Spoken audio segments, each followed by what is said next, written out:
Okay, so welcome everyone to Tulum Tuesday. Super excited to have Jorge. He is our new sales manager and he has been in the Tulum market for, I think you said you're celebrating your 20th year. Is that right? Not in Tulum, but in Riviera Maya, yes. Started in Cancun a long time ago, and yes, October is going to be my 20th anniversary here. Amazing. So Yes. you've been in the Riviera Maya market for many years. You've seen different cycles, different developers, different buyer profiles come through this region. So before we talk about specifically branded residences, because that is our topic today, can you share what you're seeing right now in the luxury segment of, I would say, Playa del Carmen, Tulum, and the Riviera Maya? Well, yes, definitely I've seen a change. I think I would say when I really started seeing real estate booming in the Riviera Maya was in Playa del Carmen around 2008, during the biggest recession that we had had up until that time in years. And Playa del Carmen was selling like a lot. And then the same happened in Tulum, and I think that back then the buyer was very emotional. No? It was only related to lifestyle. If I like the place, I'm going to buy it there. No? And right now they have become a little bit more conscious. No? I mean, it's like a more mature buyer. I mean, they ask better questions. No, I mean they just don't go because they just don't buy because they like the property. No, but I guess right now we have such an immense like options and opportunities that actually makes the buyer become a little bit more cautious into what are they getting into. No? Yeah. And I think we've talked about this too. It's, people are looking for stability and they care more about their due diligence more than ever, which we're all about at our real estate brokerage at Engel Völkers. So what do you think has changed in the mindset of luxury buyers over the last few years? Like, are they purely looking for lifestyle, or are they becoming more focused on like that security, the stability, the long-term value? I think more on the long-term value. Before it was more like as I said, like an emotional sale. You wouldn't think of what's going to happen 10 years down the road. You think that everything is going to remain the same. Now I think people ask more like, I mean, am I really going to enjoy it? No, can I trust the developer that is actually telling me the truth, and can I protect my capital over time? No, it's like, is this going to really have a resale value, or is this something that I can pass on to my kids? Or is this something that really is going to do what it says it's going to do for me? I think those are the main questions that the buyer asks themselves right now, especially in this market. And our CEO of Engel Völkers Americas, he had just published an article, which is why we wanted to do this recording for our listeners and for people that are looking to invest in, obviously enhance their lifestyle, but also, why branded residences are gaining momentum. And this is obviously, something that we continue to see, so much so that our CEO is saying, branded residences are, stable. They have that long-term value. So why do you think that branded residences have become such an important part of the luxury real estate conversation in the Riviera Maya? I would say the most important thing would be leverage, because up until, I mean, branded residences is not it's not like a new niche of real estate, but it's actually very selective. And I guess the most important thing is, like, at the end of the day, the brand that backs up the project is actually taking care of their reputation before anything else. No? And I guess this is the most important thing. I mean, especially right now with the huge, immense amount of offers that we can find, not only in the Riviera Maya, everywhere, people need to be certain that actually their property is going to have or appreciate over time. I guess is the most important thing, no? And what do you think, like a brand kind of like Viceroy, the St. Regis, we've got Mandarin Oriental coming, Faina, the Ritz-Carlton.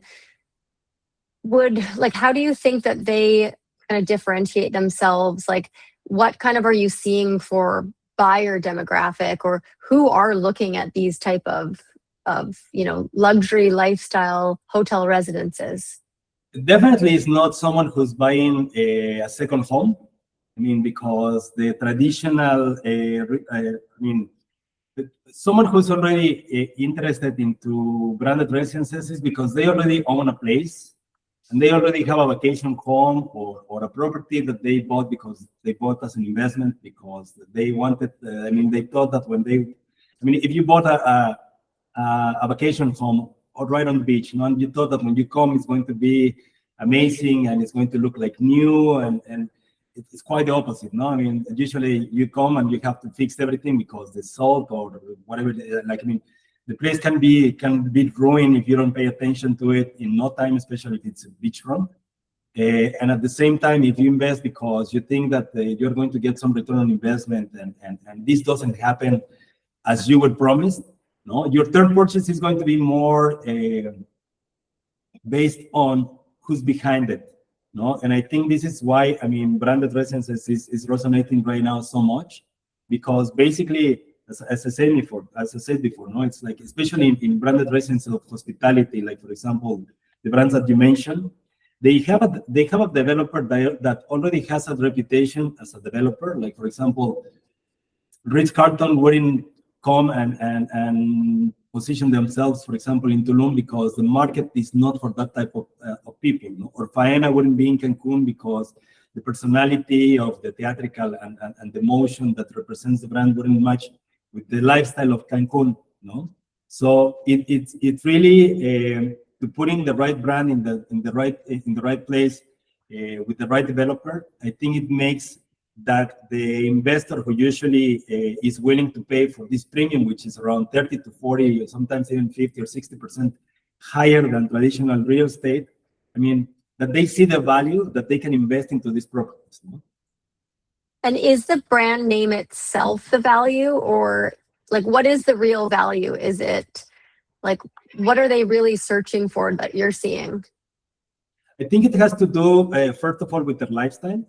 No, like for example, San Regis and Ritz-Carlton is more about legacy. It's about luxury and legacy. It's about what are they going to transfer to their kids, whether it's a property or it's a state of mind. Mandarin Oriental is basically you don't even hear about it. No, it's like super quiet, super people who go to Mandarin Oriental they don't want to be seen. They want to remain private. You always see like boutique hotels, they don't have more than 100 rooms. No, it's not something that is massive. No, and Faena, like for example, also, no, it's like Faena is very, it's exotic. It's about show and it's about being seen. No, but at the same time, they want to remain in the privacy of a secluded community. No, because it's not for everyone. And I think this is one of the first things that differentiate who's going to buy into which one. No? Viceroy is also more focused into the lifestyle. It goes very well, for example, in a place like Playa del Carmen, no, or Cabo, because it's really more about the feeling of belonging into that place. No, so the combination of the operator, no, according to the personality of the brand, plus the positioning of the location is what makes a branded residence really resonate into the buyer's mind. Because at the end of the day, it's like, for example, maybe you don't like so much, or you've never been to the Riviera Maya, no, but you have been probably certain places in Thailand where you can have a banyan tree and then that resonates, and because of this you're going to visit the banyan tree, for example, in Mayakoba, no? Because it's the same type of client that is kind of like places make sense due to the to all the combination in the study, first of all of the hotel operator, and then the trust of the developer in the place where they are actually selecting the brand. And these are turnkey, right? Like these are fully managed. They have, strong rental.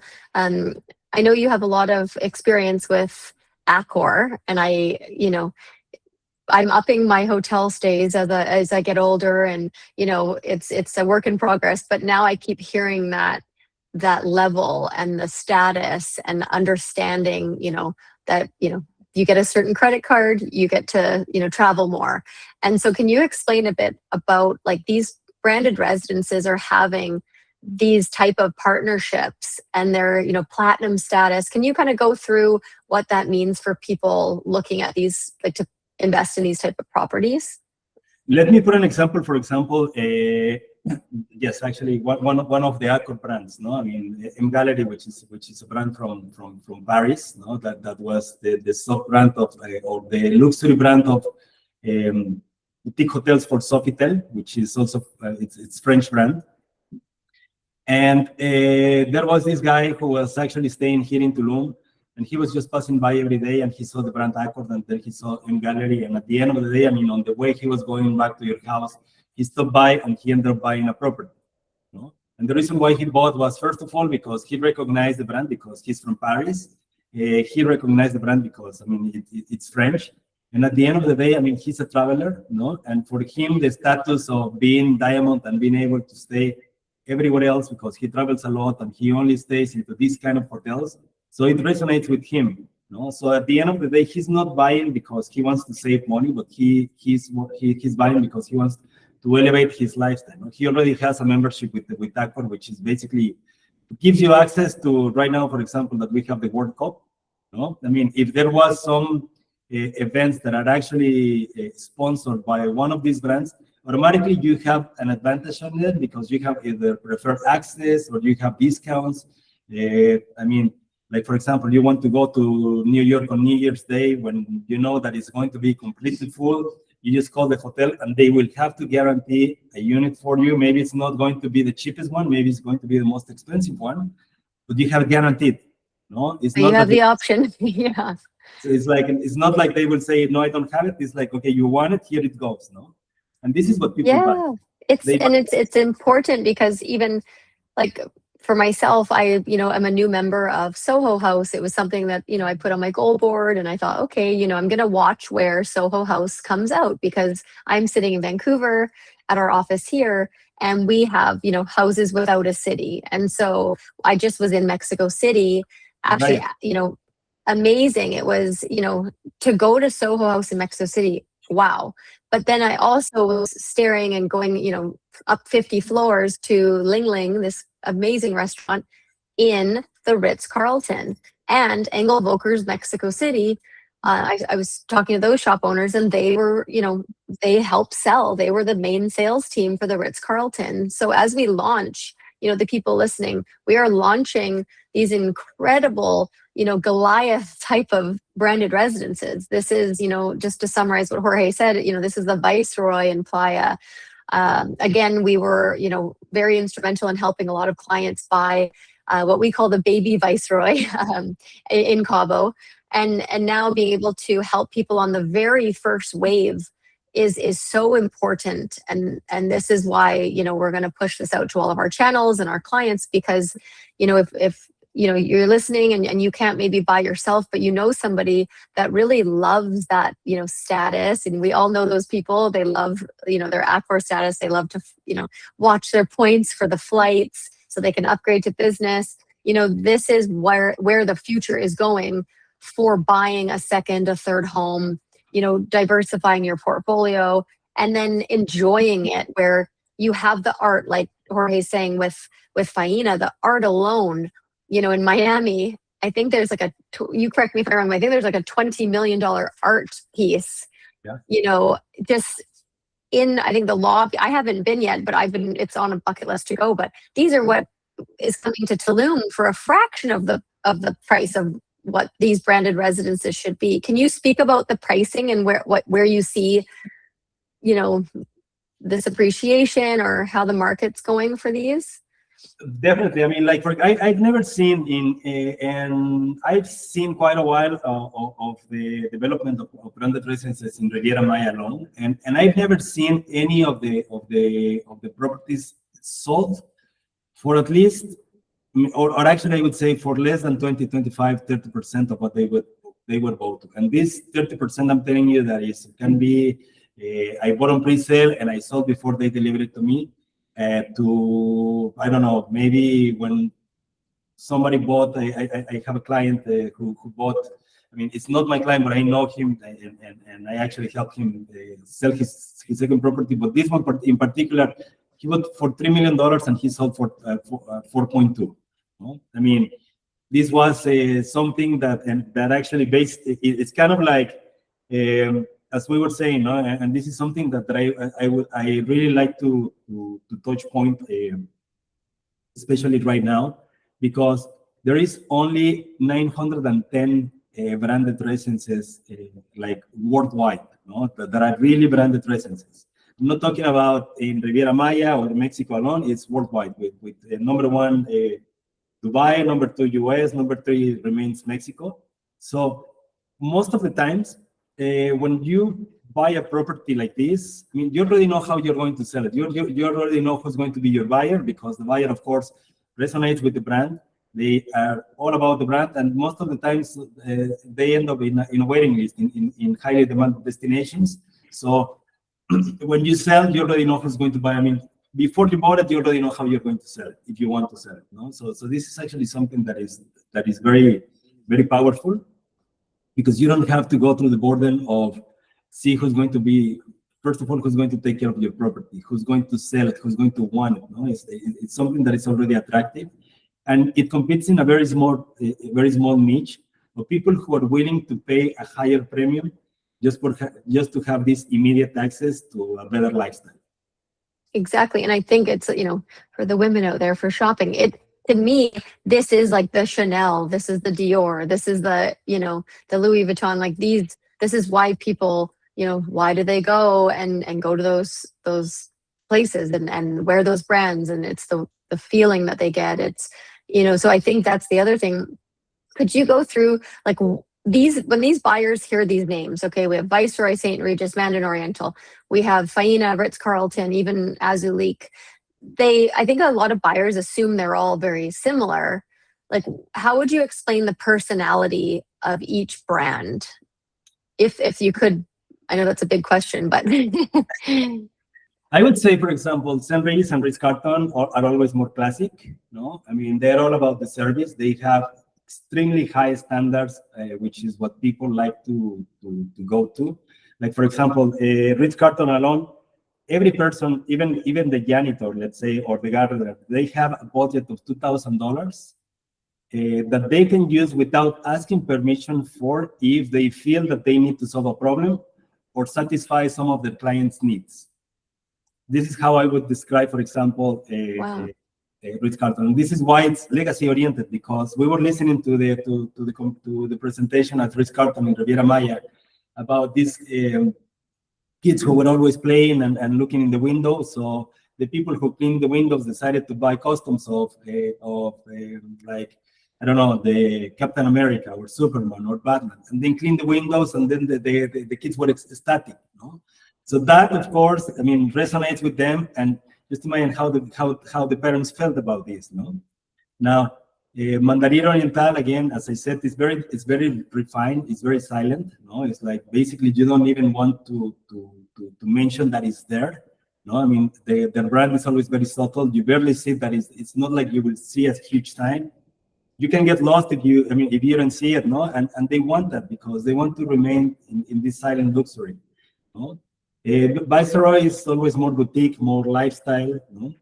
Faena is about the art, about the emotional, the distinction, I would say. No, I mean, this is why, for example, you have their shows are always very out of this world. No, they have this mammoth made of, washed in gold in a glass. Between, like, right in their main door going to the beach. No, it speaks. Each one has their own personality. No, like, for example, in a brand like M Gallery, who come to Tulum. No, I mean, it wouldn't make sense if you send it, for example, to Playa del Carmen, because the elements that you find here in this brand they don't replicate in Playa del Carmen, for example. No. And this is actually what makes even the brand more exciting, because I wouldn't say a faena, as I said, in Playa del Carmen, no, because it wouldn't make sense. It's not it's not the type of people who want to be in Tulum, the same one who would enjoy a faena in Playa del Carmen. And another question, so how would you kind of direct a buyer if they were choosing between these brands and they're comparing multiple projects? Like, how would you kind of narrow down, where do you point them in that direction? Are you asking where they vacation the most? Are you trying to find out, what they love, if they love art or wellness, or in this how case, are you kind of directing them? In this case, it would be more into their lifestyle, into what is it that they really want to do with it. No, I mean, maybe a faena won't resonate with you, but maybe the reason why you invest is something completely different of the reason why you would purchase. No, I mean, like in this kind of thing, like for example, first of all, yes, I mean, if you love or if you resonate with the personality of Ritz-Carlton, for example, no, and you want this type of service, I mean, it's a goal, no. But if your intention is like, well, this I want to be, I don't know, I want to be my vacation home where I have people coming and stay, and I don't know, my purpose is not to use it, but to sell it in a few years, or to do vacation rental with this. I mean, then I would start selecting the brand that will speak more into that kind of investment, because at the end of the day, also, it's like most of the people that I've seen who own branded residences, they are not. It's not like, for example, if I have the Rolex, I will always have the Rolex. No, it's like, I mean, well, for this, I want, for this particular place, I want my Rosebud. And for this particular place, let me enjoy faena, no? Because I also like Tulum, and when I'm in Tulum, I like to be this kind of person, so I will invest here. No? So you can really make sure that doesn't really matter at the end of the day which is the brand that you end up purchasing. I mean, at the end of the day, they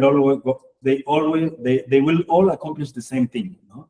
Which is basically give you that certainty that whatever is it that you're doing, the purchase that you're actually investing into, that is going to give you the return that you're expecting from it, no? Which is, I mean, not in cash most of the time, you know, because that is something like. Yeah. And I think we've had this conversation before on our Tulum Tuesday. It's not all about the ROI anymore. Like, we're seeing more people care about, you know, where are they laying their head with their family, with their loved ones, with their kids, you know, where are they traveling to? Where do they feel alive? Where do they connect with the most?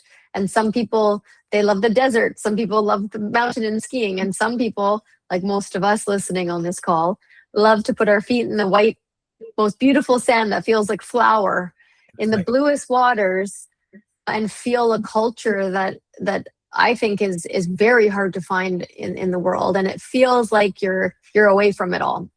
And I think that's my other question for you is, like, why Tulum? Why Playa? Like, why are these big brands that are already so established in the world, why are they choosing these places?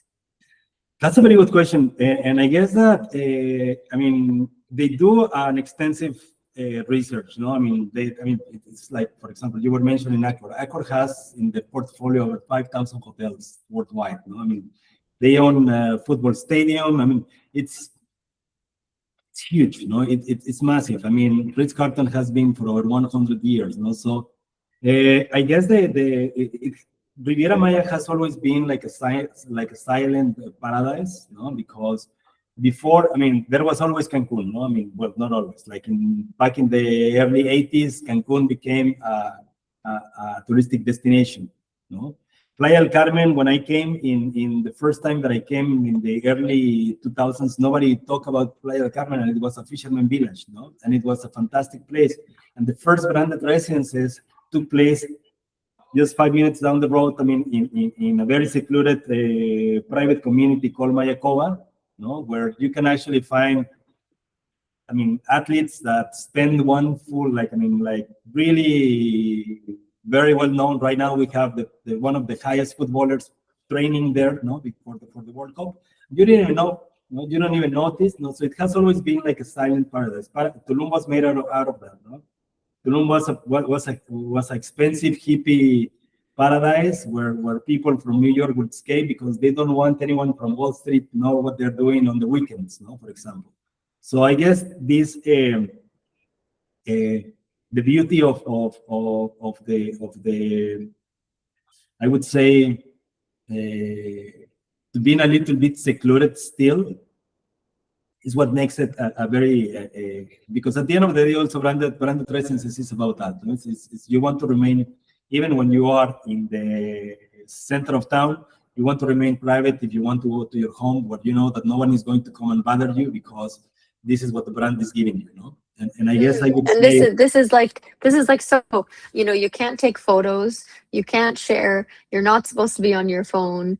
I think it's that, but even enhanced, right? Like, even if you're not a pro footballer, you know, we all want that seclusion, that privacy, that you can shut off. And then if you want to turn on, it's like, what are you turning on for? Is it, you know, to go and, you know, use your hands and have a potting class or something, or, you know, these amazing wellness, like, we haven't even touched on the wellness. And we're, you know, within our 30 to 45 minute time frame here, but that's another thing. Like, wellness is so big, and these hotels are, you know, doing it better than ever. Longevity, you've got all these, you know, clubs. You're not only just doing yoga now. I remember these branded residences, you could go and do your, you know, pool, little synchronized swimming with the instructor. It is on steroids now. I shouldn't say steroids because of wellness, but it's just, you can, the things that they have come up with for your cold plunges, your infrared saunas, your Himalayan, you know, laying on rocks, and, you know, shamans, you've got like all these experiences, and we're just starting. So I think if you can touch on a little bit for wellness too, of what you're seeing, you know, because this is also, they want the seclusion, but they're also going to like reset mind, body, soul, right? totally. There's actually some properties, no, that you can, like, for example, you can be a professional athlete or just someone who can really take care of you. I mean, of your well-being, no, and go to cryotherapy chambers, no, or go to a 4-day detox that is going to cost you only $12,000 just for the detox, without even considering the stay that you're going to. I mean, because then you have to pay for the apartment where you're staying, not the residents and the nurses and what you're going to eat inside. And they take care of you of all your meals, like I don't know. It's according to the circadian rhythms. You're supposed to eat at noon, so at noon you eat, no, and then you eat again at 6, no, and you eat only this portion. And then you have this, I don't know, this infrared light, so you can have better sleep, or no, or I mean, it's actually something that is really fascinating, because people are becoming more into this type of vacations, no, and then if you can make this your lifestyle, no, that, for example, maybe you have an extremely busy life, no, because of course, I mean, you need to get away.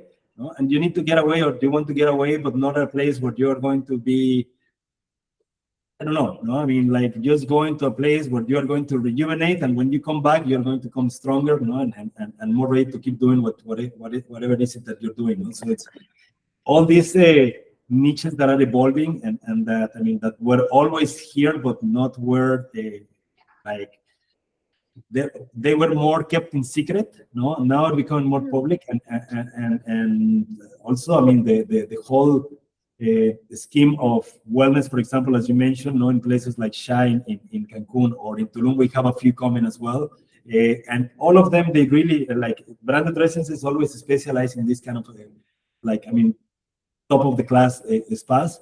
They're coming with this kind of services, no, which is also something that we always aim for, no, to, I mean, Oh, I feel like they're one-upping each other. It's like, you know, and that's kind of nice that they are, you know, pouring into these places, that they do all the research and demand.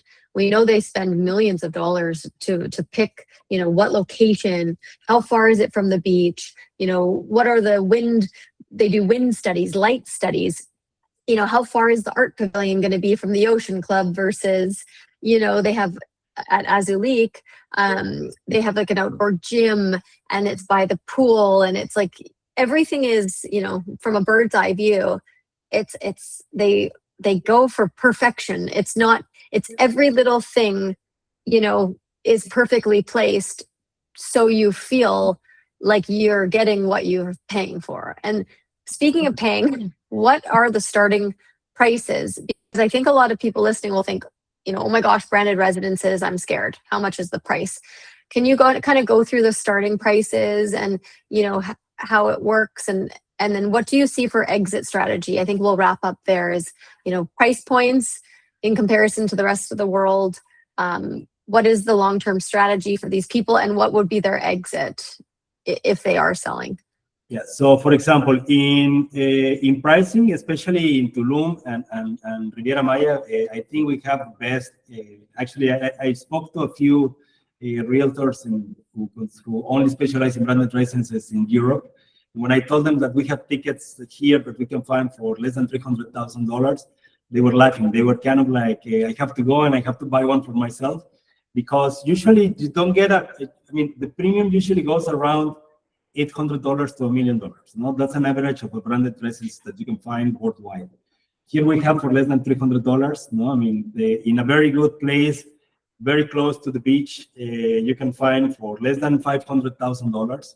No, now on places like I don't know, just to put an example, in Cancun, beachfront on the lagoon, you can find something for less than $1 million, no, with a boat dock, and you basically have a partial option view of the ocean. No? Now, if you want to buy something that is like a state house, yes, in San Regis, you can find something for $2 million to like $7 million. That is beachfront, no? And that comes also with the top of the notch, like spa and amenities. No? And even like Ritz-Carlton can give you a 5-bedroom villa with an elevator for with the furniture package around $13 million. No? 13? $13 million is the highest that I've seen, at least here in this area. Uh-huh. I bet we can find some more expensive in Cabo or in the US. But I would say the most expensive here in the Riviera Maya, it runs the $13 million.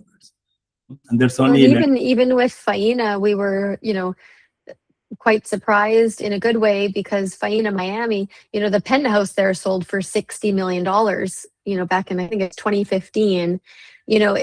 This is like prime real estate, close to the water. And now you can't even spend that much money if you tried for Faina Tulum, and you get everything that you could ever imagine, including your own pool. This is the thing. We can get a fantastic 3-bedroom,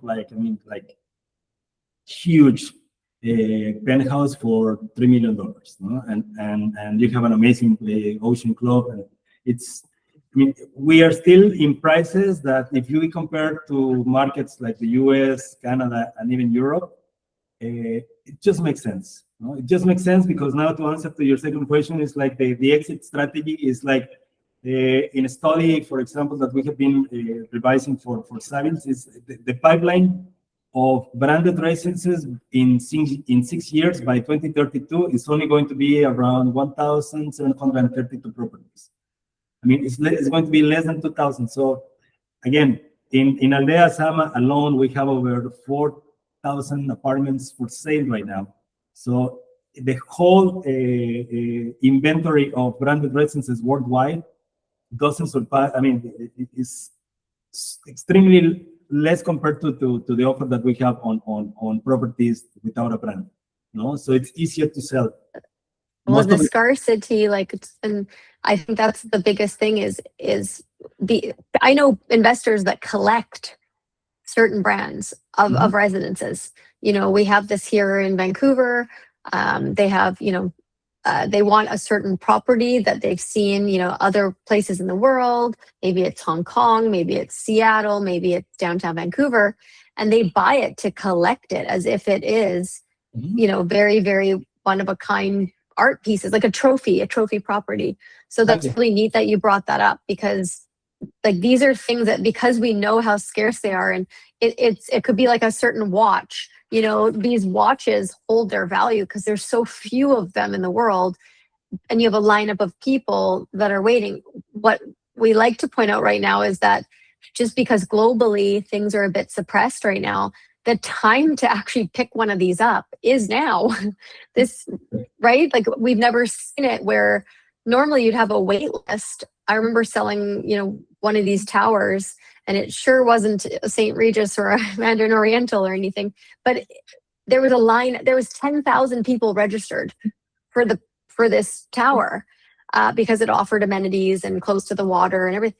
But I think this is where, you know, we can help people get in, again, first wave, which is when you want to catch it, and in a market that allows you to get these, you know, lower pricing that you never get to, you know, realize these prices until, you know, you're sitting there going, oh, wow, I'm not competing with so many people right now. It's actually a good thing. Totally, and I guess right now people are starting to become more conscious. Like, for example, the same thing happened in there's this particular case study that happened in Australia with Mondrian from Accor. I mean, they sold the property. I don't know. I think it was around 300 or 600 properties. All Mondrian was sold in 6 months because people understood what they were buying into, and at the end, everybody wanted to buy, and they sold out very quickly. You know, because it was, I guess, the first branded residence in all Australia. And when people it started very slow. When people really understood what they were getting into, they sold very quickly. You know? Because it's kind of like, at the end is what is going to give you, as I said, no, like a better return is not about the money that you're going to get on a monthly basis, no, but what is it that the brand is doing for you? No, what is it that you're going to get throughout the years?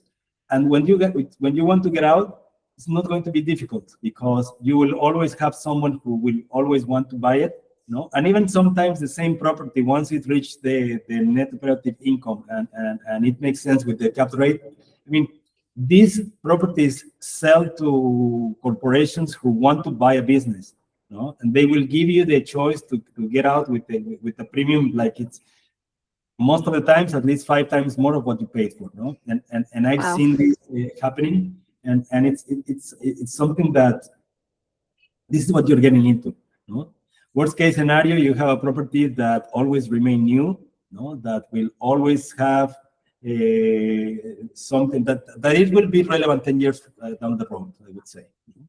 And that's really key. That's the thing when you're buying these and they're like the Hermes or the Chanel, like they really are built to be relevant in their locations, to withstand, to keep their class, to be something that's a statement, not just today, but in the future and for, you know, generations to come. They build them this way.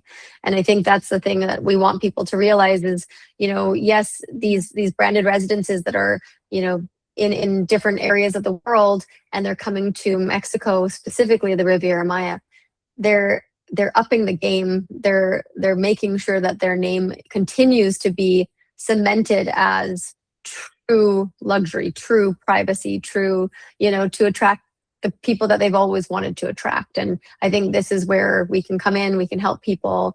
And for those that don't know and that are listening, the branded residences that are coming, can you let us know kind of like, you know, some of them are ready and they just got released and opened their doors, and some are coming. So what can people expect for, you know, timing?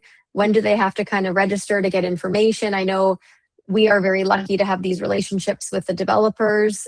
So we have a lot of the information already, and it's not released to the public. So if you could go through kind of, you know, again, recap what's coming, you know, when can people register or tour, you know, with our team, and when can they get information? Definitely. Well, I mean, let me start from Tulum all the way into Cancun. In Tulum, we have M Gallery, which is the most accessible ticket. And it's ready by the end of 2027. That's supposed to be open. Then we have Faena, which is like, I mean, they introduced Faena, just to give you a little heads up. I mean, Faena wanted to come since the year 2018, and Tulum wasn't ready. So this is something that honestly, it should give peace of mind to the end buyer, because, I mean, if they chose to wait 7 or 8 years to come, no, and even when I know that Alan Faena wanted to come to Tulum since long time ago, but the town was not ready for it. No, we have tickets here from around 1 million to 3 million. I mean, we all can give you the information. Then we have in Riviera Maya, we have Viceroy, which is around from the 370 in the lowest, up to a couple millions on the highest. We have. And when is Viceroy? Because they're quite early, right? Yes, Viceroy is right in the heart of Playa del Carmen. Actually, last Thursday, the owner of Related Group, which is the developer from Miami. So I mean that's another important thing to mention. It's not that it's only local developers who are bringing the brands. It's actually international brands that are trusting also in the Riviera Maya and coming to invest here as well in the development. And they are opening by 2029, the first phase. Then we have Ritz-Carlton also opening 2029.